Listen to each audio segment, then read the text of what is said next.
Good afternoon, early evening, changing things up a little bit, going with a little bit later show today here on Full Out Chats. And not only are we changing up the time a little bit, we're changing up our subject. Again, there is so much more to the spirit world than just cheerleading, and we are changing things up and going into the world of college mascots. I know, super excited to bring in Ray Sharp, who is the head mascot coach at the Ohio State University. The world of mascots is a kooky one. It is one that is a lot of fun. I have learned a lot since working with mascots here at Purdue. So we're excited to talk to Ray about being not only a mascot, but then eventually coaching mascots. And so super excited to bring him in. But before we can go full out, we need some music. So like every coach says, let's do this one more time and let's go full out. Are you ready? Full out chats. You know what time it is. F-U-L-L-O-U-P. We got control, we got the right, we got the vision, you lose the sight. We will never stop. What? We got the drop, yeah. What time is it? Full out. We're live in 5, 6, 7, 8. We are going to have Ray join us on Full Out Chats to talk about the world of mascots. And I think he is about to join us here. Here we go. Ray, Hey, how you doing, man? I'm doing well. How are you? Doing great. I just want to thank you again for taking the time. I know that you have a full-time job on top of the mascot thing, and so I know you wanted to make time for this. So I appreciate your time today, buddy. Yeah, absolutely. Thanks for having me. And I got to say, after watching that intro, I was like, man, Steve definitely should have been a mascot. That was a serious amount of energy. I would have, as I look back, we kind of joke. It's like I definitely should have been a Bucky. I think I would have fit in well with the Buckies. That would have been great. I was probably a little bit too short, maybe. I mean, we had. Oh, man. What years were you as Brutus? I was Brutus from 2010 to 2013. Okay. Yep. hmm And so that was your freshman. Did you do it end of your freshman year on? Then is that kind of your time frame there? No, I'd say it was probably the end of my sophomore year. I'm trying to get Okay. my years right. Yeah, just hmm right at the end of that. And Okay. yeah, it's pretty cool. That's awesome. No, well, Mm. again, thank you. I mean, the thing about when I started this all up was, obviously my background is more cheerleading and I have many contacts in that. But I mean, there is so much more to the spirit world, to what we do, especially at the collegiate level, than just cheerleading. Obviously, there's a lot of departments where mascots are under that umbrella. Dance is Mhm. under that umbrella. And I mean, we can just call it as it is. I mean, mascots have a huge influence on not just games and everything, but branding, marketing, all that, community service. There's just so much that mascots do, and there's a whole story to it. But I mean, the thing is, like, a lot of people also ask, like, how do you get involved? How do you one day decide, I'm going to be a college mascot today, or whatever it may be. So I mean, start from the beginning. What was your upbringing? Where did you grow up? Like, how did you end up going to Ohio State, and kind of how did you end up trying out to become Brutus? Yeah, no, those are all great questions. I guess, well, like you said, start from the beginning. So I'm from Westerville, Ohio. That's about 15 minutes outside of Columbus, which is where Ohio State is located. So I grew up a Buckeye. My grandmother actually worked at the University Hospital as a nurse for over 20 years. And so I've always known, Ohio State. And so just kind of growing up near there, I was always connected to it. Um, Never really thought about mascotting, to be honest, up until I think it was middle school. We found out that we had a mascot, and it was a Jaguar. We were the Genoa Jaguars. And so they were just asking for volunteers. Can somebody throw on the costume as we do a pep rally? And I was like, yeah, I'll try it one time. I was the social butterfly, so why not? Uh-huh. And so that was fun. I actually found out during that time, I was like, man, I don't think I could ever do this, man. It smelled awful and it was just so sweaty. And I was just like, who does this stuff? And so I hung it up then, and got through high school, played football and baseball through high school and enjoyed that. And so get to Ohio State, and I had actually never thought of it. The funny thing about it is I never got any type of picture or anything like that with Brutus until like 3 years into my journey as Brutus. Oh, wow. Okay. Yeah, I've seen him around, but you go to college. There's so much that you're trying to get accustomed to. You never think about the mascot, Mm-hmm. right? Mm-hmm.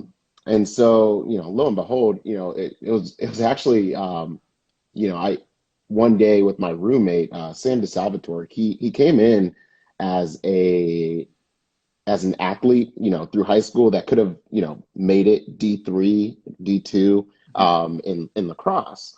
And he was looking for ways to get involved with the athletic program here at OSU. And our spirit program is under the athletic umbrella. Mm-hmm.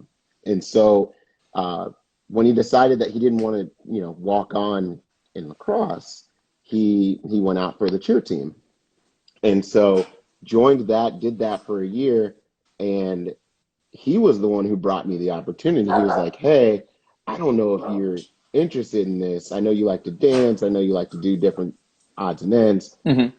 Do you want to try out for the Brutus team? And I was like, I didn't know you could try out for the team. I thought Brutus was one person, all Mm-hmm. that stuff. So I went to the tryouts. Goodness, again, I didn't know why I was trying out at first, just with all the sweatiness and Mm-hmm. it didn't smell any better.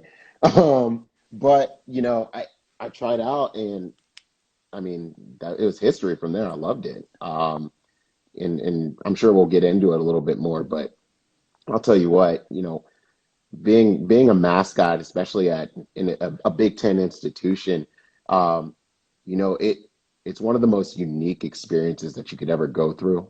The opportunities you have to, make an impact, be a light for somebody, it's tremendous. Mm-hmm. And I mean, the fact that you can also, be a part of the athletics world Yep. without necessarily, throwing on the pads, just being a part of that, a part of that experience that the fans are going through. It's something different. So that's kind of how I fell into this. And then, yeah, here we are. We are here with Ray Sharp, the head mascot coach at The Ohio State University. Ray will be doing a Q&A towards the later end of the show. So if you have any questions for Ray about him, about mascotting, about being Brutus the Buckeye or coaching Brutus the Buckeye, feel free to send us some questions. At the bottom, you're going to see a question mark that looks like a deck of cards. Just tap on that, send me some questions, and Ray will be happy to answer them. So you're at Ohio State, didn't even know you could try out to be a mascot. Basically did it because a buddy was looking into doing cheerleading and said, hey, maybe you should become a mascot. And so you make it. Talk about the process. Like, what did you have to do at that tryout? How many people were there? What did you have to do? And why do you think because what a lot of people don't know is a lot of guys will try out, or females, and a lot of them don't make it the first time. It's usually the second, maybe even third time that they try out that they make it. You made it right away. So kind of why do you think that happened? Sure. So as far as the tryout process goes, it's very unique in its sense. Again, if you think about, the elements it takes to be a mascot, they're not very obvious, right? Obviously, being able to put on, an outfit and portray something seems easy enough, but it's really not. I mean, you have to learn, what it is that makes Brutus Buckeye to the rest of the country. And so initially they gave us opportunities to get in costume before the tryout began. And they taught us all those basics, and at the time they didn't have a dedicated coach. And so a lot of times it was the alumni who were charged with doing that. And I remember Brian Bunting, whose mother was Judy, used to be in the spirit program. I remember he was intense. You would get there, and he took it very seriously and said, this is how Brutus walks. This is how Brutus interacts. And he would pick you apart, and rightfully so, because I think that there's a lot of pride with representing your school, however that is, and being the physical embodiment of the school, which is what a mascot is a big responsibility. And so we had to go through quite a few sessions learning how to, portray Brutus. And then the actual tryout itself was it was a 2-day process with 3 segments. The first segment at that time was kind of like an interview portion where you sat in front of a panel of alumni, of friends of the program. Like you were mentioning before, we interact with so many different people, parts of the university. So we have someone from marketing, someone from athletics, someone, just all there. And they all asked a bunch of different questions just to see if you were a fit, right? And so we went through that. We had kind of like a, Brutus mannerisms phase where they kind of tested you on your walk, how you ran a flag, all of those different things. And then lastly, there was a creativity phase or a skit phase where you were responsible for creating like a 2-minute skit. Actually, I don't know if it was 2 minutes or not. At the time, we did it to our fight song. And so you were responsible for, portraying this story through the skit. And so went through all of that. And at the time, there were only a certain amount of people that they would bring on to the team. And so, at that time, I'm pretty sure that had they not expanded it, this was the first year that they expanded the number of people we could have, I'm not sure I would have necessarily made it. And so, that was the year that Lene took it and added a couple more to the team. And luckily enough, I was able to make that team. I remember my skit definitely involved dancing because, quite frankly, that's all I could do. And I figured, why not give it a shot and see if it makes sense? So, yeah.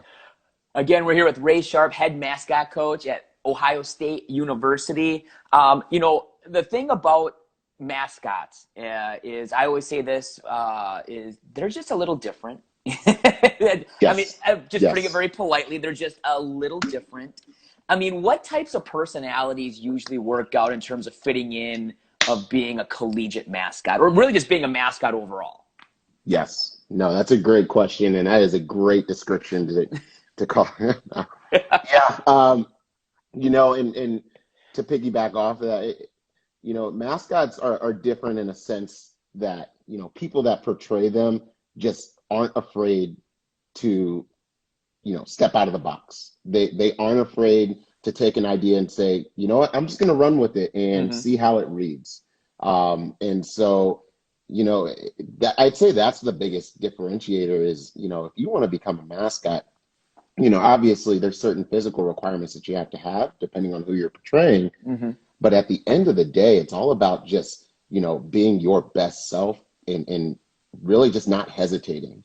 I think some of the most creative people that we've taken on are the people that truly know, who they are as a person, what they can bring to the table, and, just run with it. So we've had people that, are great with digital media come in and, somehow translate that to portraying Brutus. We've had people that don't have the greatest X factor or skill set, and they've come in and done a great job, portraying him and had some awesome moments. And then you have the naturally athletic people who are just, I think we've had several former cheerleaders actually come back to the team and join as Brutus and say, you know what, I just want to be able to showcase what it is I'm really good at or what I can do on a big platform. And that's the beauty of the mascot. Again, you're representing an entire institution, a university, and your platform is automatically, inherited by whatever the mascot's done in the past. So you can always take it to another level. And that's what we do. We just look for people that genuinely are their best selves and want to portray that on the stage. So. Again, we're here with Ray Sharp, head mascot coach, Ohio State. If you have any questions for Ray, we'll be doing a Q&A session towards the end of the show. And just tap on that question mark at the bottom, send us any questions, and Ray will be happy to answer them. So, just real quick, if you can talk about kind of the evolution of of Brutus the Buckeye. I think that, what a lot of people don't know is, for me at Purdue, I mean, a couple years ago, we celebrated Purdue Pete's 60th birthday in regards to like him being an official in-person mascot. But, just real quick, just kind of talk about the evolution of Brutus Buckeye and kind of, how did he start? What does he represent now? And then also kind of go into the different types of events or things that he can do when representing Ohio State athletics. Sure. No, that's a great question. Brutus has a really, really unique origin story. It's actually, he made his debut in 1965. We were actually playing the University of Minnesota. And so the story goes, the people that were responsible for actually creating Brutus had noticed one day at a game that, all these other teams had mascots and we really didn't. Mm-hmm. So just a couple of students just decided, you know what, I'm going to try and put this together. And in their front yard, they basically built this paper mache version of Brutus Buckeye. Mm-hmm. And so we found out later on that basically the people that made him didn't actually man him in the original game. Someone else went ahead and took him and just came running down, the ramp of the shoe, and people went absolutely nuts, just crazy. And it's such a cool story to hear, because it's just like, I mean, you think about that nowadays, no matter mm-hmm. where you're at, there is no way someone's just going to be able to take off in a costume and run into the stadium. And so it was cool to hear about that. And I mean, from that point on, the university embraced him. We had student organizations like Ohio Staters Incorporated basically kind of take him on, make him a little bit more robust, make him a little more sturdy, and then naturally the growth began. Mm-hmm. And so what you see at the top of the screen, like it truly is a good representation of how he grew. I believe that when the costume went from a paper mache version to fiberglass version, mm-hmm. I believe it weighed over 90 pounds. I believe it, because as I'm looking at these pictures and kind of thinking about, like, it's just this huge thing. It had to have been at least, I was thinking like 50 or 60, but yeah, if it's all fiberglass, for sure, it's almost 100 pounds for sure. And what's funny is, when we celebrated his 50th, we actually, and this was a few years ago, when we celebrated his 50th, they actually made a replica of that costume. Uh-huh. And I remember to this day, we had a kid on the team. His name was Alan, or Lon, he likes to go by. But he put that thing on, and I mean, he's a strong guy. Uh-huh. He put that thing on, and I think like 5 minutes in, you just see his legs shaking, in the doorway while he's revealing it, and he's holding on for dear life. And man, I mean, he got out of that thing, and it was just great to see. He was like, "That's the coolest, hardest thing I've ever done." I was like, "Man, that is so cool." So, but do you guys have any of these original costumes? So are any in still existence? We have a few in our archives. Mm-hmm. They're the ones that you see here. I don't think we have any more of the fiberglass ones, except for the replica. Mm-hmm. But as we start to get into the point where he actually grows arms and like has like a normal head, we have replicas of that. Mm-hmm. And to this day, we'll retire them and put them in archives. Okay, very cool. Again, we're here with Ray Sharp, mascot coach at Ohio State. So you're at Ohio State. Kind of talk about some of the opportunities you get being a mascot. Ohio State, obviously, you have these big-time games. You're involved in an awesome city, Columbus. If you've never been to Columbus, go. It's a beautiful town. Great area to be. It's a lot of fun, things to do when you're not being self-isolated here. Exactly. Exactly.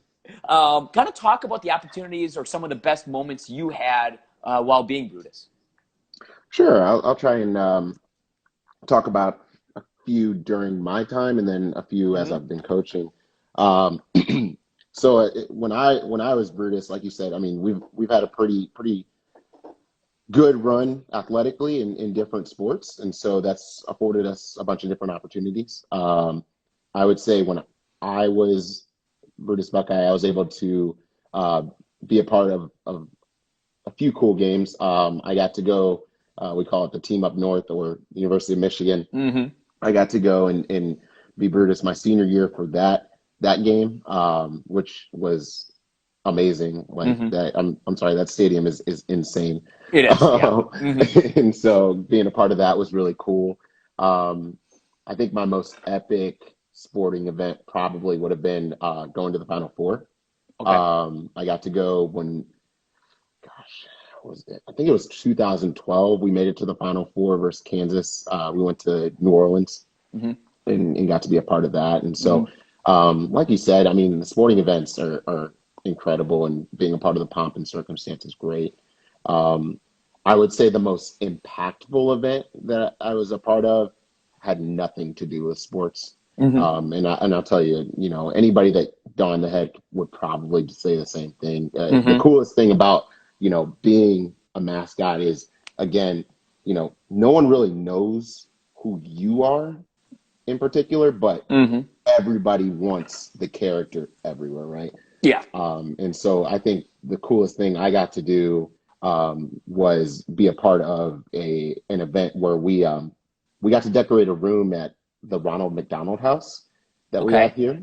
Uh-huh. We have a Ronald McDonald House right across from our children's hospital, and it was just really, really neat to kind of just see, I don't know, just like the innocence and the genuine excitement that comes from people Mm-hmm. um, who may not be going through the best time, and just see their excitement, organically. Mm-hmm. And so I remember we walked into that place, and again, this is a house that's built for people who just need a place to stay while their Mm-hmm. loved one is going through a tough time at Yeah. Children's Hospital. And the way that place erupted for Brutus, it was I get chills right now just thinking about it. It's Mm-hmm. so cool. Um, and so being a part of that, getting to hang out with the families and just put a smile on their face, that's probably one of the best moments in costume. Mm-hmm. And then I guess my out of costume experience that I think is really cool was sporting wise. You have the picture up there. Being a part of that first college football playoff. Mm-hmm. I traveled down separately. I actually didn't go as a coach. I just Mm-hmm. just went.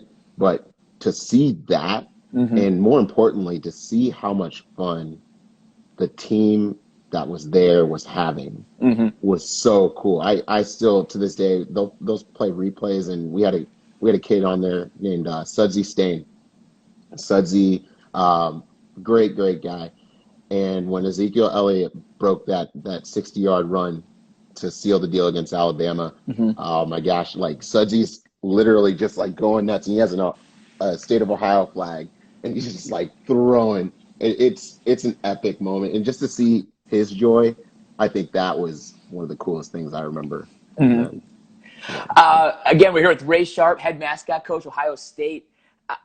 There's a couple more things I do want to talk about. First, I want to talk about is kind of the unwritten mascot rules and kind of how each school is very different, in regards to protocol, and kind of, what you are allowed and what you're not allowed to, I guess, say or do in regards to being in and out of costume. I mean, kind of talk about some of the traditions that Ohio State has, that has really helped with the Brutus character, and really, I guess, what build a culture. What I've learned also really really quickly about the mascot community is like, basically this really strong friendship, brotherhood, things like that. Kind of talk about some of the things you guys do at Ohio State that has really created that.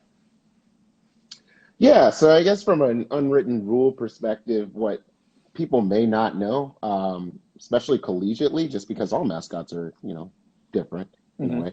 Um, but what people may not know is, mascots don't talk.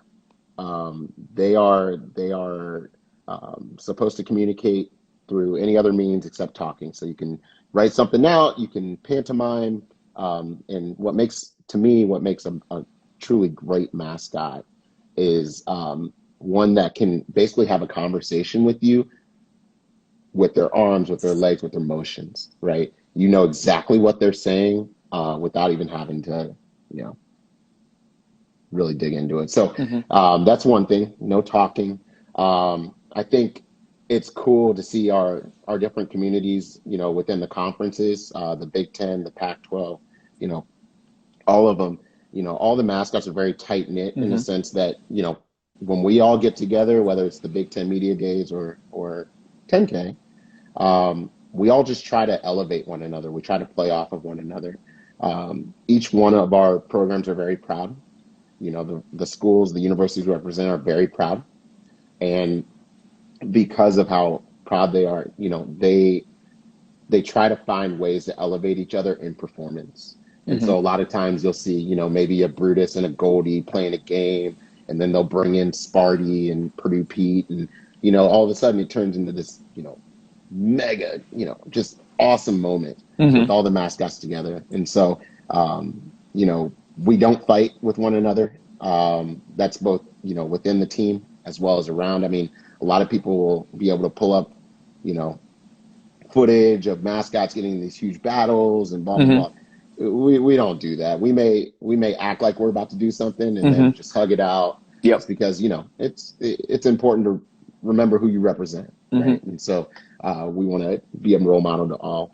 And then culturally, internally, like you said, the groups are very tight knit because, you know, unless you're a mascot, I don't know if you'll ever know what it's like to be a mascot and to go through what they go through.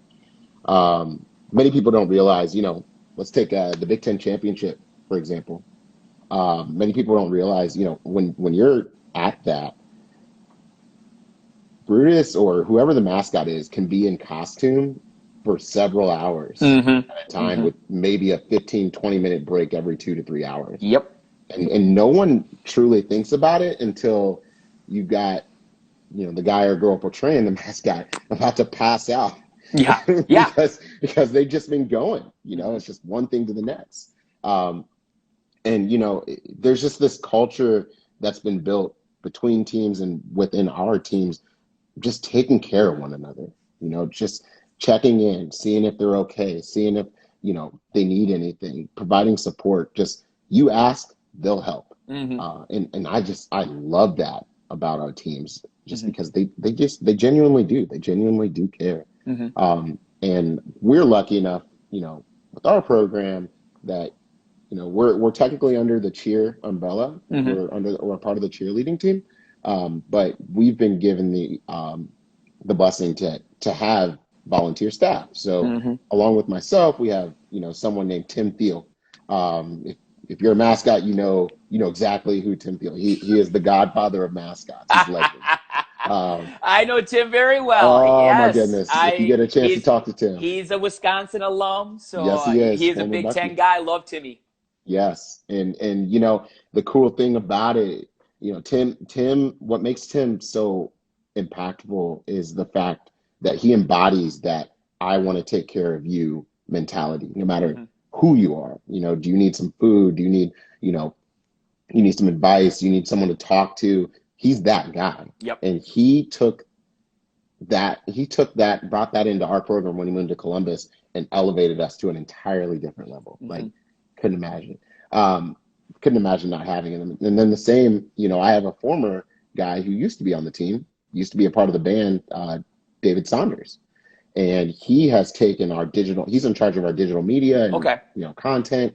He has taken our footage, you know, from good to elite. You know, Dave has been nothing but a blessing for us. And, you know, to be able to have those resources and kind of combine our powers, if you will, I truly think that we've built a program. You know, we've built a solid foundation that we can really just, you know, take off with. And I love that about our culture. So, yeah. Again, here with Ray Sharp, Ohio State mascot coach. And real quick, just a quick shout out and thank you to cheeranddancemusic.com for the intro music. And again, for any music needs, go to cheeranddancemusic.com. A thing about mascotting that a lot of people don't know about is Let me find that picture real quick. Where is it? There we go. Is the national championships. There is a Mascot Collegiate National Championships down in Orlando. And by the way, I think it's so funny. I'm kind of reading the comments right now, and Tessuto from Maryland is on here. I just saw Bucky Badger. There's Bucky. Bucky Badger is here, and a lot of it seems like Ohio State alums. This is actually one of the most entertaining comments. And again, it's a Mascot interview, so I knew it would be. So, but I think Special people. This is great. Yeah, it's just awesome. But talk about the Mascot National Championships. What goes into it? How do you qualify? You as an athlete and you as a coach have, if I'm not mistaken, won, correct? As a coach on both, yes. Yes. As an athlete, I was able to help compete, but yeah, Okay. as a coach, Okay. yep. But kind of talk about the process. Talk about what it takes to compete at the Mascot Championships. Sure. And so, first off, I want to say this: if you've never had a chance to watch a Mascot National Championship, I guarantee you, it's the best hour of your life. It is. Okay? It is, without a doubt. It really is so funny. So funny, and it's cool to see them bring it together. Broke my heart when they moved it to Saturday, because that's when Cheer also competes. And so, my gosh. I would always take I'm like, we are watching Mascot Nationals because it's the most entertaining you're going to see, and then we watch partner stunts, and then we would go back and rest up for Saturday. I have not seen the Mascot Championships in a couple years now because of that, but yeah, it broke my heart. Yeah. Man, you're not alone there. I think a lot of people were equally devastated, but real quick, Bucky Badger's asking if they get to ask questions, and yes, thank you, Bucky, for the reminder. If you have questions for Ray, tap on the question mark at the bottom, and you can send us questions to Ray. So Ray will answer questions here. We're going to start our Q&A in about 15 minutes. So if you have any questions, just tap on that question mark at the bottom, and Ray will definitely answer them. So again, Mascot National Championships and the process. Yeah. So I'll try and summarize this as best I can. So the way it works is, first of all, it is sponsored by Varsity Brands. It's a UCA championship that we compete in. But the way that it works is it's two phases. You have a video that you have to submit that basically highlights your accomplishments throughout the year in 5 separate categories. And then you, depending on how you place in that video, you're then given an invite to the national championship skit competition down in Walt Disney World in Orlando, Florida. Okay, and so we'll talk a little bit about the video.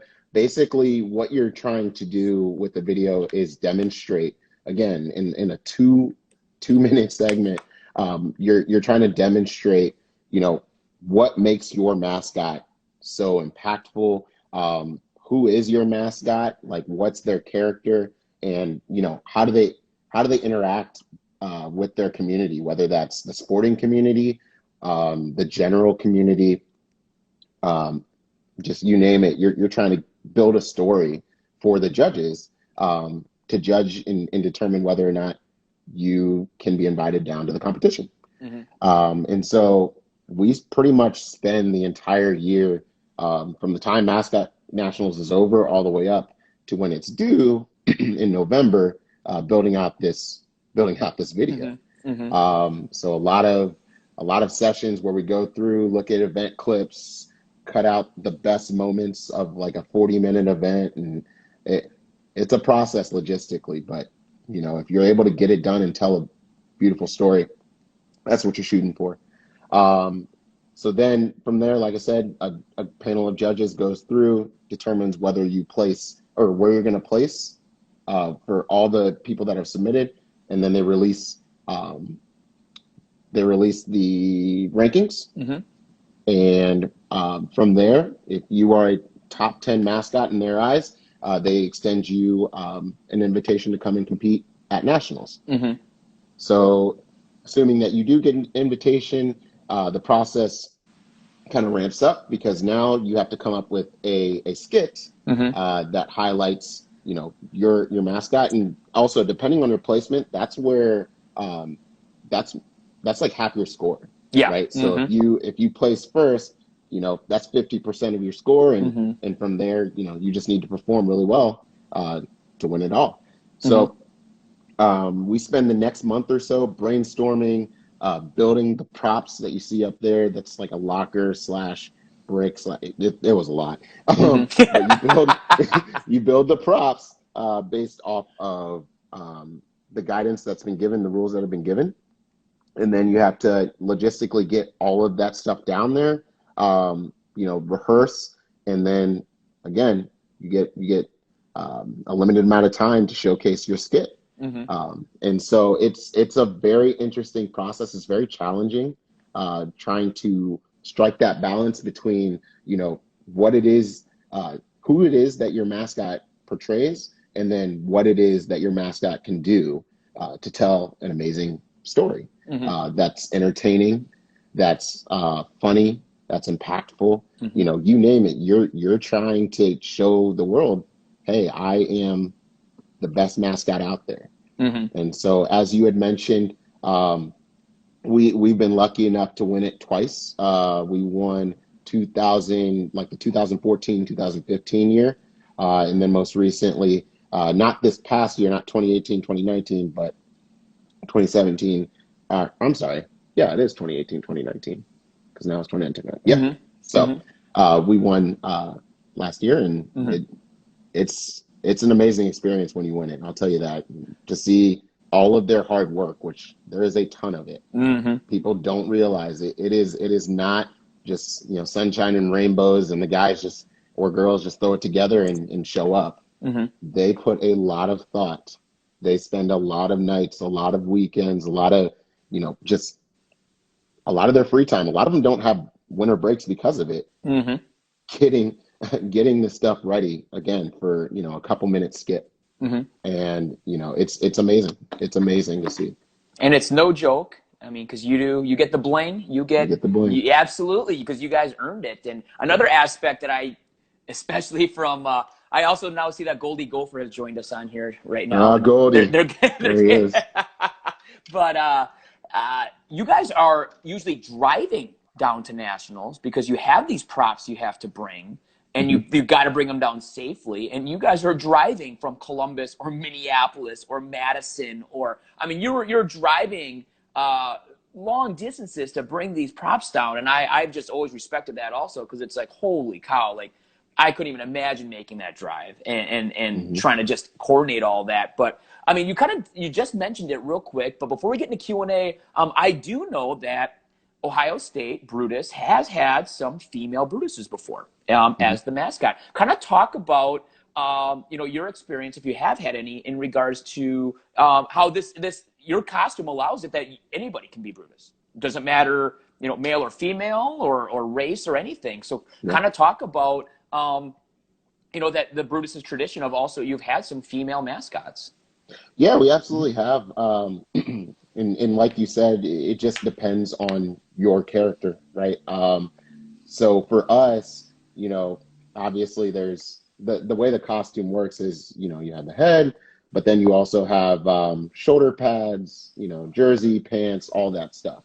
And what's nice about it is, Brutus, I mean, essentially the costume covers everything. We have gloves, socks, shoes, you name it, to the point where once it's on, you really don't know who's under there. And so, like you said, that's allowed us the flexibility to have all types of people and kind of represent Brutus. And so we have had, I believe, three females on the team, and I think Emily might be on this. I think she made a comment to you. Yeah. Yeah, I think she might be here. So she was one of the three. She was actually a Brutus during the national championship year when we won the 2002 national championship in football. But yeah, I mean, a lot of the times it's less about, what your gender is, what your race is, nationality, whatever. And excuse me. And it's more about how well you can portray that character.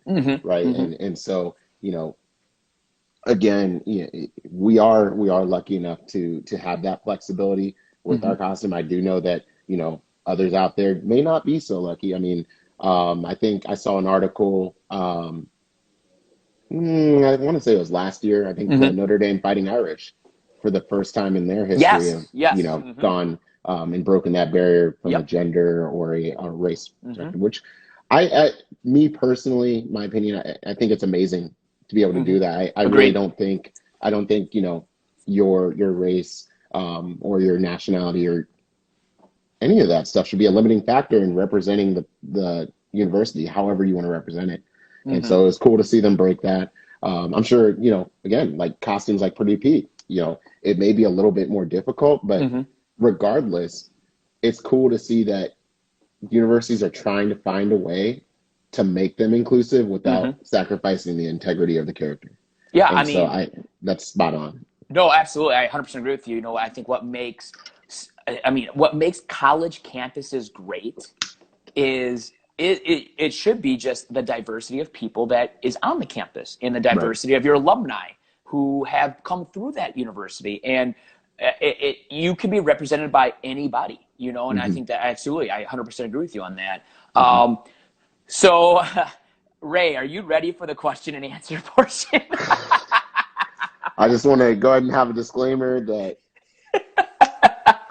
you never know what you're going to get here. With the people I can see in the comments, I guarantee you these questions are going to be few and far between as far as what you want to answer. So, All right, so let's start with a question from Bucky Badger. Who's your favorite mascot that isn't Brutus? gosh, I'm going to get in trouble for all of these. I'm telling you. So, I'm going to go ahead and go into the professional ranks. That Oh, way I'm not going to get in there trouble. we go. There we Um, go. so, favorite mascot that is not Brutus Buckeye it's probably going to have to be Benny the Bull from the Chicago Bulls. Okay. I think that, if you ever have a chance to interact with him, look up his videos. Benny is probably one of the most creative, entertaining, Mm-hmm. original, mascots I've ever seen. Yep. And so, yeah, I would say Benny is. If we went collegiate, and I'm sorry to do this to you guys, I don't want to just, because I love you all, especially the Big Ten mascot. Shout out. Uh-huh. Um, no, collegiately, it's a close edge out. I think Goldie the Gopher is probably one of the best Ooh, mascots. there we go. Bucky, I'm sorry, bud. I know. Goldie is Bucky's pretty a close good. second. Tim, I'm Uh, you sorry. know, I love you. I mean, do you want to see a mascot stand on his head or spin his head? I mean, that's That's a that's the good point. question, you That's a know. good point. That's a good point. Here we go. This is from Brennan. Can Ray still do a backflip?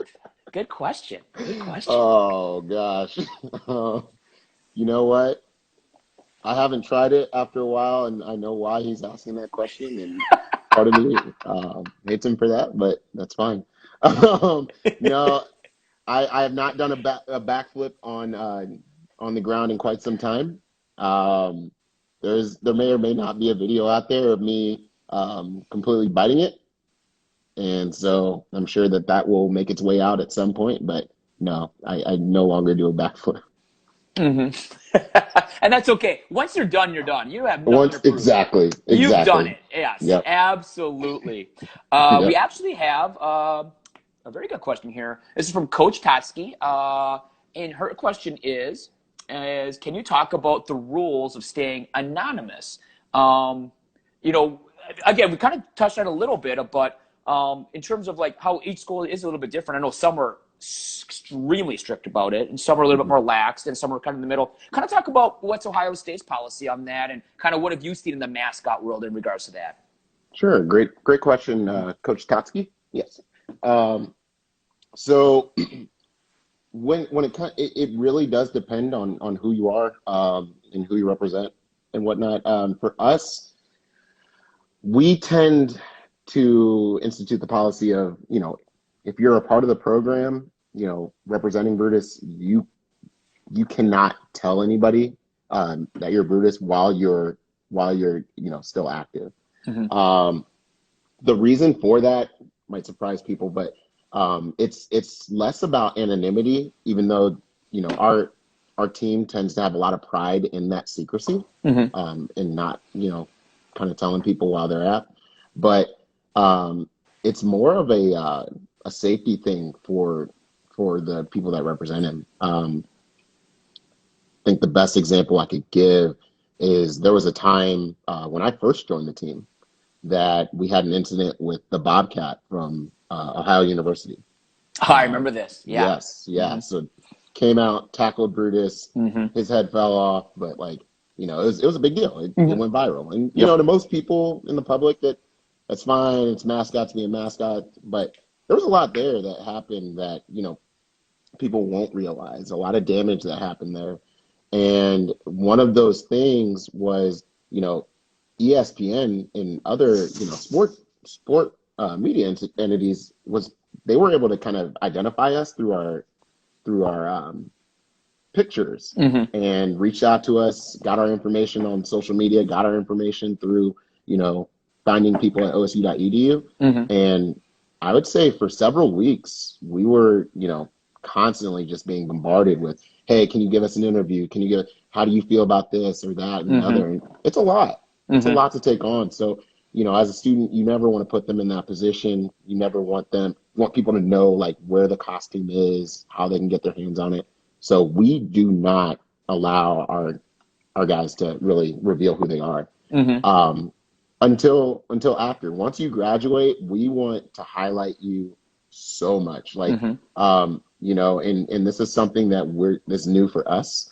But we want to tell people, the story of everything that these individuals done or individuals have done. And so, whether that's a highlight video that we're putting out, whether that is a post via our social media channels, we want people to know, like, this is who these people are, and this is how they impacted your life, even if you didn't know about it, so that's kind of our policy. This is from Sheboygan South High School. Okay. Any suggestions on how to start a high school mascot program? And also, do you see the possibility of UCA ever adding a high school mascot championship? Great questions. As far as starting a mascot program, goodness, that's a tough question. We were lucky enough, with the Brutus program, we were lucky enough to kind of inherit this just amazing fandom where, the community just goes nuts for Brutus, especially in the Columbus area. And so, it wasn't very hard, when I came on board to really just push Brutus and get people excited to want to have him. But for other entities like a high school, like Sheboygan, for example, that may not be as easy. I would say, the first thing I would do is really brainstorm and work on defining, what is that mascot going to represent for you? What are the values of the school that, need to go into this, again, this physical representation of your university, right? Once you've done that, the next thing you have to do is start to generate a little bit of support, a little bit of buzz in your community, right? You need to get the idea out to people. You need to let them know, hey, we're working on trying to bring this to the community. Write your principal, write your superintendent, whoever it is that controls the budget. You got to get it in front of them, and let them know why it's a good idea for them to invest in a costume, invest in a program. And I'm a big proponent of feedback. The more feedback you can get, the better off you'll be.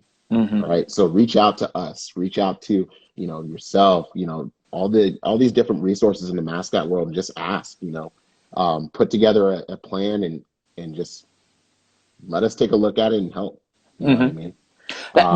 No, I would say the great thing I love about just the spirit industry overall is just usually people's willingness just to help each other. It's and I'm not bragging, but I'm going to brag a little bit, especially within the Big Ten. I mean, like I was telling you, I was just on a Big Ten cheer coaches meeting on Zoom, and we literally were talking for over an hour and a half, just brainstorming stuff. And then, just the love within, schools and to help each other is it's awesome. And I love it.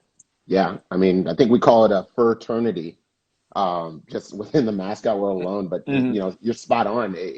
Each conference, we're strong. We're Hmm. strong, and we're looking for ways to just help out the communities, just because this is our personal way of doing it, Hmm. right? And so it's just, I echo your sentiment and think that's a great point. Hmm. Um, Lastly, when after you kind of created some buzz and hopefully, gotten some sort of financial backing, once you actually get the costume, take the time to actually define who the character is physically.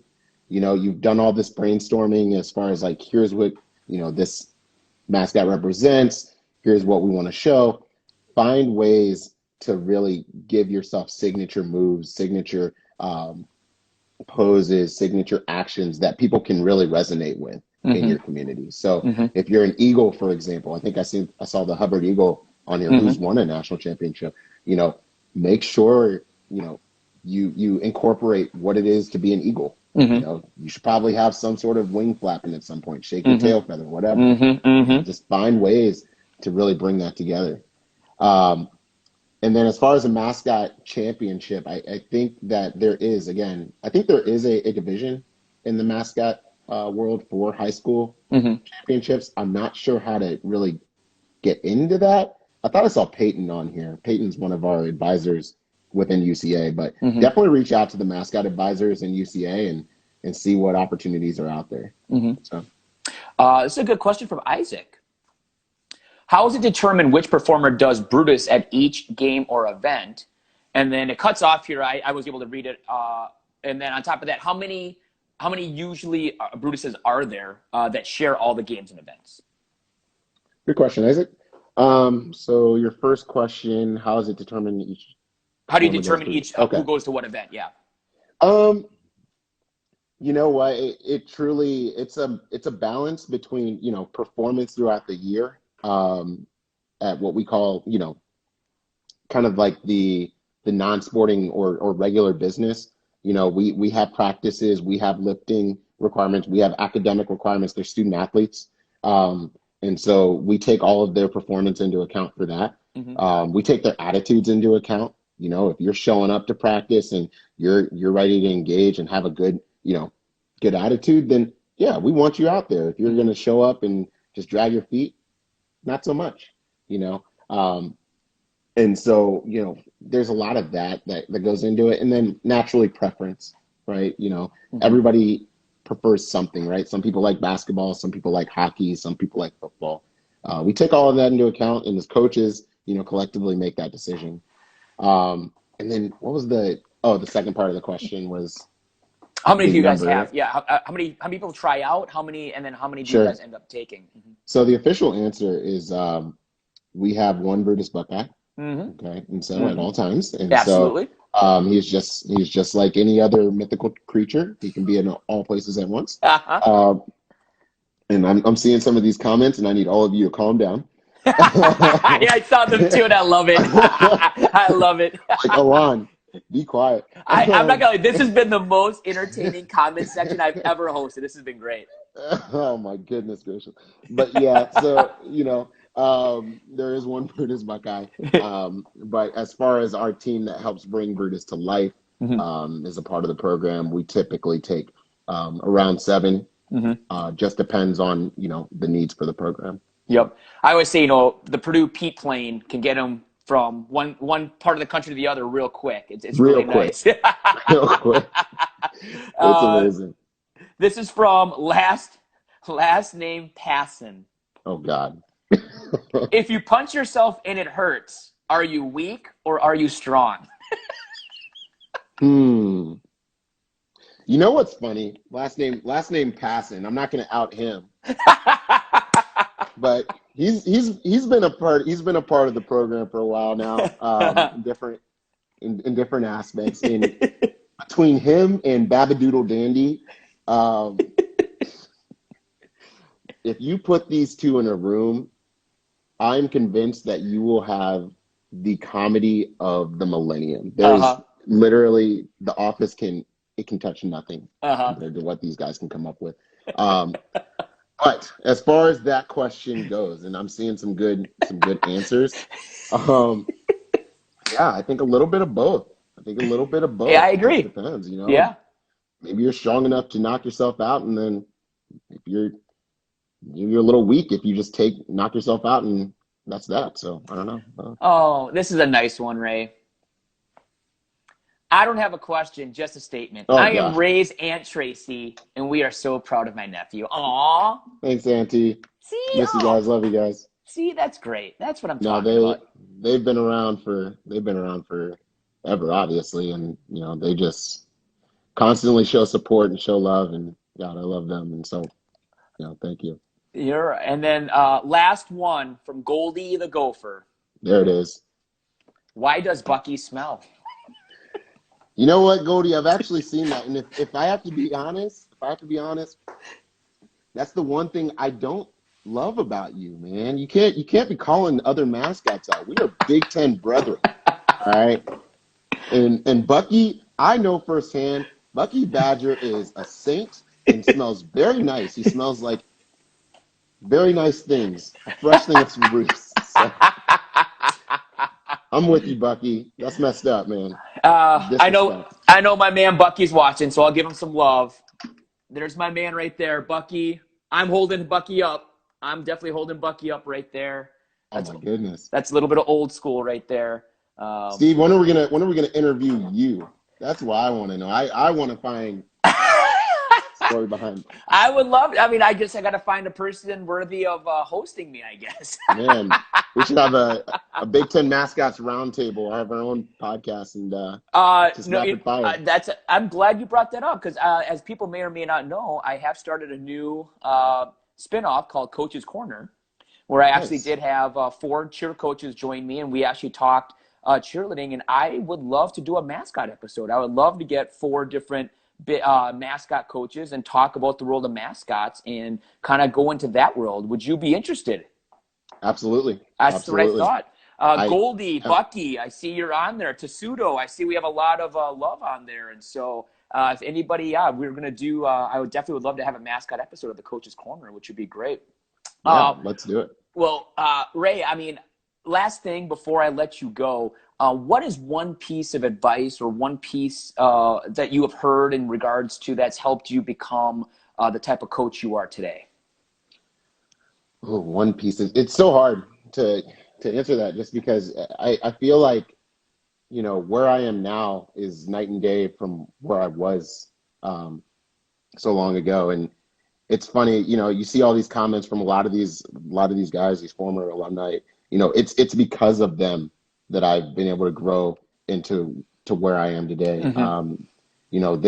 They constantly supported the program. They constantly put their best foot forward, and they didn't, for lack of better terms, BS me, right? Like if something was wrong, if there was something that they weren't getting or that just didn't make sense, they said it, and so I guess that would be my biggest point is, constantly be open to feedback. I think one of the best things I've ever heard was, feedback, whether it's good or bad, criticism or not, is a gift. And you have to take it for what it is. Don't take it for the personal, the way you feel personally, but take it for the gift of wisdom and knowledge that it is. That, something may not read the way that you expected it to. And you should take that feedback and keep it in the back of your mind moving forward. So I would say that's my biggest piece of advice. Oh, and don't take life too seriously. Absolutely. No one has it all figured out, and that's okay. That's what makes life so great, so unique, and put your best foot forward out there. Show people who you are and become a mascot. So. Well, Ray, I appreciate your time. Instagram tells me I have 55 seconds left in the show. So I just want to thank you again for joining me, and definitely we'll set up a Mascot Coach's Corner. And just real quick, for those of you watching, again, the spirit world is more than just cheer. We have Mascot, and my guest on Monday, Goldie should love this. I am interviewing Amanda Gaines, the head dance coach at the University of Minnesota. She has won multiple national championships. She is coming back to Minnesota. Super excited to interview Amanda and talk about the dance world. in regards to not just game day, but the competitive aspect of it, because both Ohio State and Minnesota Dance have been going at it the last few years, which has been a lot of fun. But once again, Ray Sharp, head mascot coach at Ohio State, thank you again for your time today, buddy. And Thank everybody, you. stay healthy, stay safe. Have a great day. Have a good one, guys. Thanks, everyone.